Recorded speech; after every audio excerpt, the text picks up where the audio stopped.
হ্যাঁ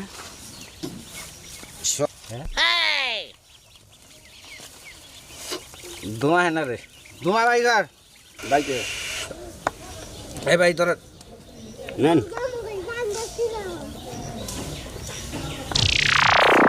আব্বা জামাই আমি লেগে তুমি এনে কে বাবাজি তুমি এনে গুরু বাবু আমি যে সাসাউর থেকে নাম্বার নিয়ে এর নাকে যোগাযোগ করে মিলাইছি আর বাবাজি আমি যে খাই তুকালকার কাছে কয় না বাবাজি গুরু বাবু আমি তো সর্ব বলেছি আমরাও যে খাই না আমি তো জানি না আমি জামাই মানুষ আমরা সামনে কই না আমি একটু খাওয়া ওই আমি সে দেখি সবই দেশি রে ওরে আমার দেশের দেশি কে হো